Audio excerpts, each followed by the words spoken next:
Suhartoso dengan NIM akhir 045. Nama saya Muhammad Rainal Fareza Bukhari dengan NIM akhir 051. Nama saya Muhammad Ilham Maulana dengan NIM akhir 057. Nama saya Muhammad Rifki dengan NIM akhir 086. Nama saya Munaf Fatib dengan NIM akhir 069. Nama saya Ibnu Rizky Putra dengan NIM akhir 079. Nama saya Arditya Wisnuwardana dengan NIM akhir 085. Nama saya Ananda Rahenal Rabbani dengan NIM akhir 093. Assalamualaikum warahmatullahi wabarakatuh. Bersama saya Muhammad Ilham Maulana. Jadi pada hari ini saya sedang berada di Desa Dago, Kecamatan Parung Panjang di Kabupaten Bogor, dalam rangka pembelajaran pembangunan wilayah khususnya di sektor pertanian. Oke, pada tahun 2013 sendiri pemerintah Kabupaten Bogor mengeluarkan peraturan Bupati nomor 37 tentang intensifikasi pertanian tanaman pangan, perkebunan, peternakan, dan perikanan. Kebijakan ini sendiri bertujuan untuk mendorong produktivitas dan kualitas dari pertanian itu sendiri.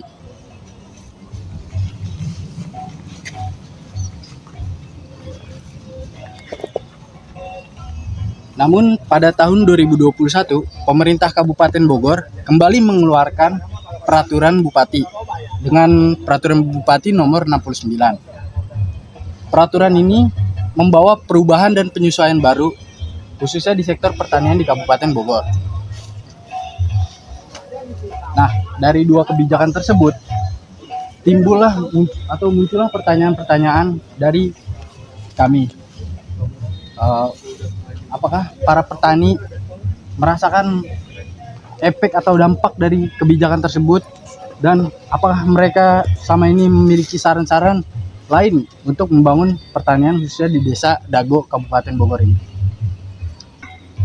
Nah, kelompok kami sendiri di sini mewawancarai beberapa petani untuk menjawab pertanyaan-pertanyaan tersebut. Mari kita langsung saja masuk ke wawancara.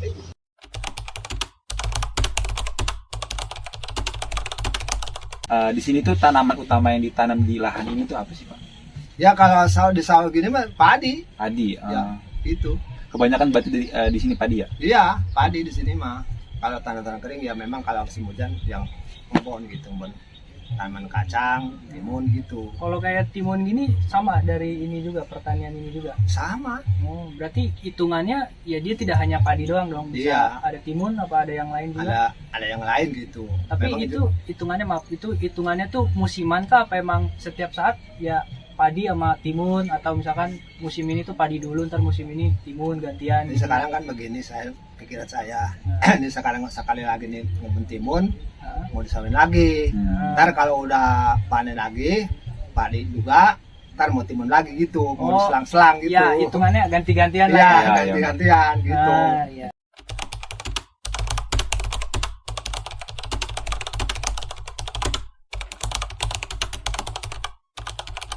Selanjutnya untuk hasil pertanian di desa ini sendiri, ada yang memang beberapa untuk dijual dan ada yang memang untuk konsumsi sendiri.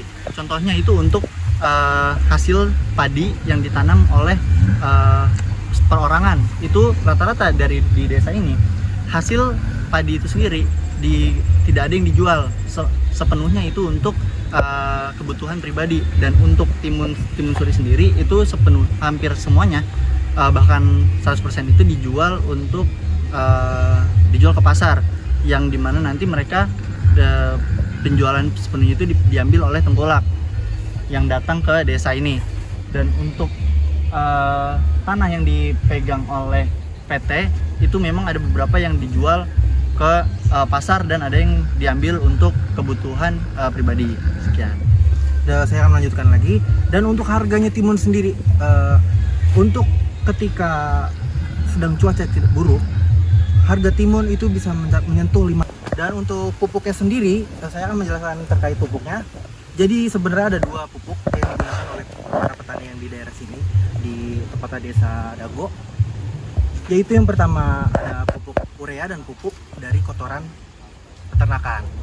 Dan tapi untuk petani sendiri mereka lebih memilih untuk memakai pupuk dari kotoran peternakan seperti kotoran ayam yang digunakan. Dan kenapa mereka lebih memilih untuk memakai pupuk kotoran ayam? Karena dari petani warga lokal sendiri ini pun mereka memiliki harga yang murah untuk harga pupuk dari kotoran ayam itu sendiri. Perbandingan harganya bisa menjadi 4:1. Jadi mereka yang bisa mendapatkan 4 karung untuk pupuk kotoran ayam, tapi untuk pupuk urea sendiri mereka hanya mendapatkan 1 karung. Jadi mereka lebih memilih untuk memakai pupuk kotoran yang ada di peternakan warga lokal di daerah sini. Tanya lagi nih Pak, di sini tuh banyak nggak sih Pak hama atau padi-padi yang kena penyakit gitu? Banyak di sini Banyak. banyak ya. Kalau buat jenis hamanya tuh yang paling utama apa? Apakah ular kah atau ada tikus sawah? Ya kadang-kadang tikus juga banyak, tapi sekarang tikus nggak itu. Saya bingungnya ini nanam kacang, di kacang yang itu tuh namanya kan kacang panjang. Ya, ya. Itu banyak-banyaknya sekarang itu daunnya kuning. Ah. Dia punya tetangga tuh, teman-teman di situ tuh. Aduh, kan kalau udah kuning begitu nggak, buahnya juga nggak enak, keras. Gila lah kayak orang lampang gitu, buahnya gitu. Dijual juga kan nggak laku. Di situ tuh ambil semua itu. Nah, Sama heran itu, apa obatnya itu, tapi belum pernah ada yang punya itu obatnya. Kalau misalkan harga obatnya sendiri tuh mahal apa enggak? Ya mahal lah, Mahal ya? iya. Agreement baik yang segede gini nih, 100.000. Tuh, gimana itu kan? Iya. Itu obat-obatannya yang agak kecil paling murah itu 25.000. 25.000 juga hitungannya udah mahal sih. Iya. Itu di bawah banyak tuh di botol-botolnya tuh. Bekas nyemprot apa? Tapi kalau biasanya nih Bapak cara mengatasi hama itu kayak gimana? Kalau misalkan Ya, kan kalau- obat mahal tuh. Ya tuh bagaimana aja lah. Caranya kak yang punya warung ngutang kayak bagaimana kayak. Itu juga katanya pakai kaleng ya buat ngusir hama-hama kayak buat dulu. Ya Pak, itunya Pak, wadahnya kan botol ini plastik tuh yang di bawah banyak tuh. Di bawah tuh. Iya. Dia akan pakai semprotan yang digendong tuh. Iya, benar pakai semprotan ya. Ya. Obatnya kan namanya banyak lah. Benar. Ada dangke, ada basindo, ada banyak lah. Hitungannya kalau dibilang pestisida tuh perlu nggak buat pertanian ini, buat Aduh. musim hama gitu? Perlu. Perlu banget lah ya. Iya. Dibilang. Nah biasanya kalau kan ini kan selama Bapak bertani lah kan hitungannya kata Bapak dari masa Bapak kecil muda itu yang apa ya bahasanya tantangan terbesar sih buat Bapak kayak dalam bertani itu apa? Pokoknya kalau tadi mah yang penting mah pupuknya aja. Kata saya begitu. Kalau udah berbuah, padi ke apa, itu obat.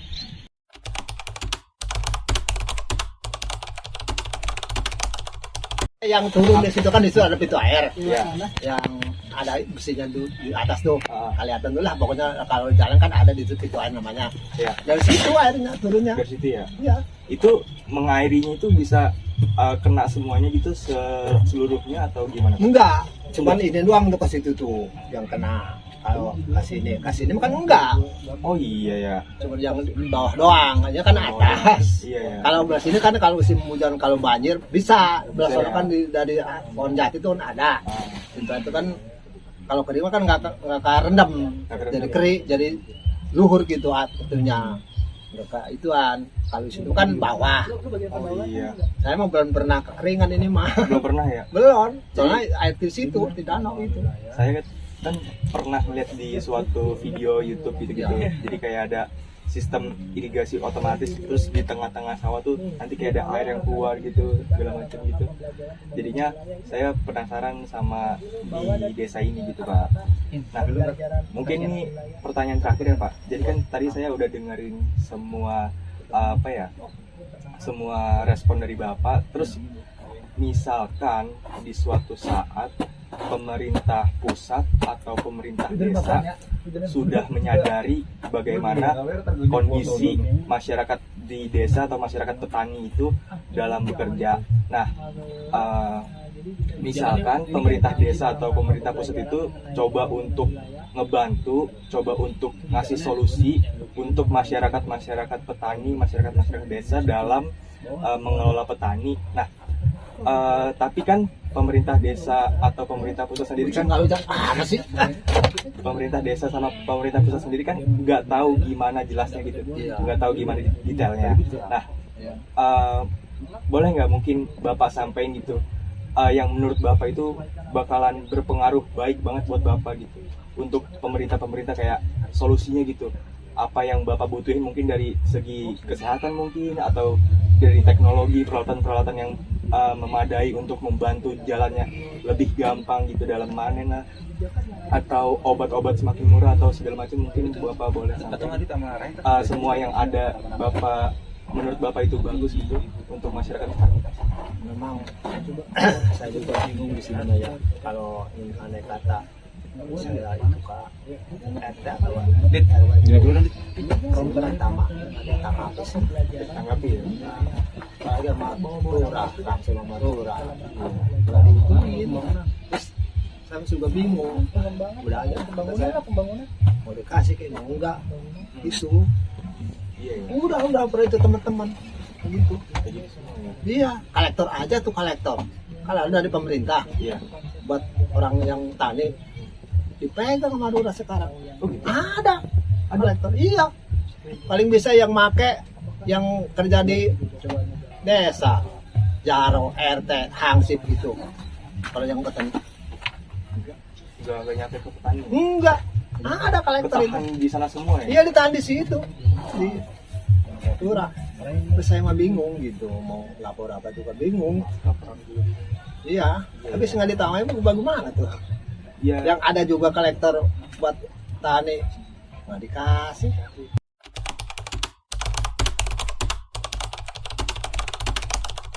Terlambat programnya terlambat. Waktu kita rapat di desa hari ini, besok akan turun, kan udah dipersiapan. Kan waktu nanam padi kan harus benar waktunya. Kalau ketuaan kan nggak benar, dinunggu. Ya nanur dulu, pupuk baru nyampe. Udah kan waktu ngeramet baru dikasih pupuk, kan itu gimana? Kan telat ya? Telat. Waktu ngeramet baru dikasih pupuk. Atau waktu cocok tanam tuh. Itu dari pemerintah desa sini apa langsung dari kabupaten? Dari kecamatan, dari Parung Panjang. Cuman ditampungnya di desa, waktu lurahnya lurah Apud almarhum. Jadi dari hasil wawancara tersebut dapat diketahui bahwa petani di Desa Dago, Kecamatan Parung Panjang itu bisa dikatakan cukup sejahtera. Karena apa? Para petani di sana itu bisa dikatakan tidak pernah mengalami namanya kekeringan dan juga tidak pernah mengalami namanya kesusahan pupuk, karena untuk mengairi persawahan mereka mengandalkan air dari danau buatan. Kemudian untuk pupuk mereka itu menggunakan pupuk kandang dari kotoran ayam yang ada yang dari peternakan yang ada di sekitar desa tersebut. Kemudian tapi ada hal lain, yaitu di mana kotoran ayam yang digunakan menjadi pupuk itu menjadi masalah tersendiri juga, karena pemerintah desa ataupun lurah itu mengenakan denda apabila ada menimbulkan kotoran ayam tersebut menimbulkan aroma yang tidak sedap. Kemudian masalah lainnya juga tentang alat-alat pertanian yang digunakan itu terhambat oleh lurahnya, yang mana sebenarnya alat pertanian itu disupport oleh pemerintah pusat, tetapi kepada para petani di desa tersebut, tetapi malah disalahgunakan oleh lurah Desa Dago, Kecamatan Parung Panjang itu. Oleh karena itu, kelompok kami memutuskan untuk membuat 3 kebijakan fiskal dan 3 kebijakan moneter yang dapat diterapkan di Desa Dago.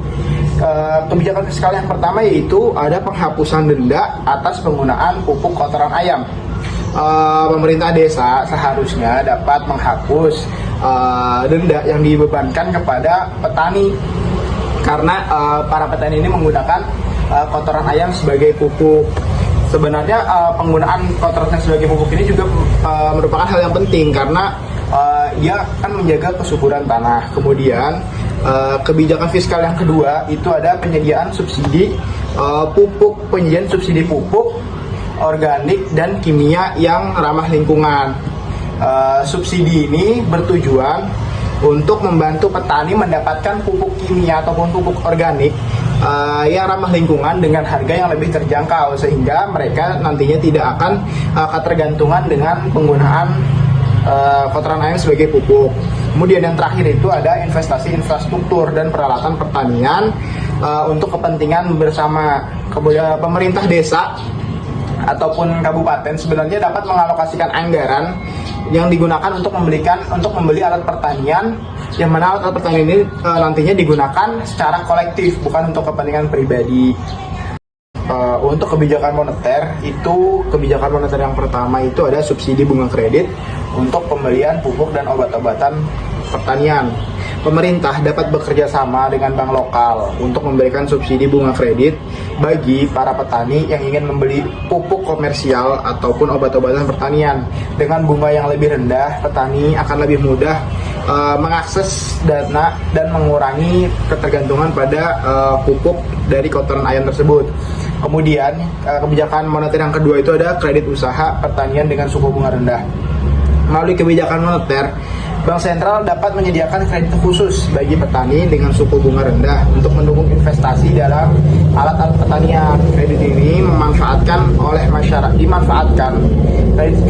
dimanfaatkan oleh masyarakat untuk membeli alat pertanian, sehingga nantinya masyarakat itu dapat membeli alat pertanian secara mandiri tanpa harus bergantung pada alat pertanian yang disupport dari pemerintah pusat. Kemudian yang terakhir itu ada program insentif pertanian, penanaman modal untuk teknologi pengelolaan limbah. Pemerintah dapat mendorong lembaga keuangan untuk menawarkan insentif khusus bunga rendah bagi usaha atau komunitas petani yang ingin mengelola limbah, yang ingin berinvestasi dalam teknologi pengelolaan limbah. Ini akan membantu mengurangi bau dari kotoran ayam yang digunakan untuk pupuk, sehingga sehingga petani dapat tetap memanfaatkan pupuk dari kotoran ayam, tapi dapat mengurangi bau dari aroma kotoran tersebut. Oke, jadi untuk kesimpulannya dari wawancara yang udah kita lakuin sama petani langsung, sama hasil dari observasi kita di sini, sebenarnya untuk kebijakan dari pemerintah pusatnya sendiri itu udah ada untuk para petani, untuk membantu para petani. Tapi ada permasalahan, yaitu dari jajaran bawahnya, mulai dari kepala desa atau lurahnya dan sebagainya. Jadi dari petani tidak mendapatkan bantuan yang harusnya didapatkan atau subsidi. Jadi masih ada oknum-oknum tertentu yang menyalahgunakan. Jadi petani di sini tuh nggak dapat apa yang seharusnya didapatkan dari bantuan pemerintah itu. Berdasarkan hasil wawancara kita tadi sama petani, salah satu masalah yang dikeluhkan itu mereka itu susah untuk menyampaikan keluh kesahnya ke kepala desa. Nah, dari hasil itu kita menyarankan untuk pemerintah membuat jalur komunikasi yang lebih langsung antara petani dengan pemerintah. Jadi nggak ada perantara lagi, karena di sini kepala desanya itu cukup bermasalah, sehingga untuk menyampaikan saran dan pendapat itu susah. Yang kedua itu pemerintah harus mengevaluasi struktur-struktur daerahnya, seperti lurahnya, kepala desanya, karena di sini bermasalah dan cukup mengganggu petani, sehingga kebijakan-kebijakan dari pemerintah pusat itu kurang masuk atau kurang sampai kepada petani langsung. Maka pemerintah harus sering melakukan evaluasi yang lebih lanjut. Sekian video observasi dan wawancara dari kelompok kami. Kurang lebihnya mohon maaf. Wassalamualaikum warahmatullahi wabarakatuh. Jangan lupa like, subscribe, dan komen.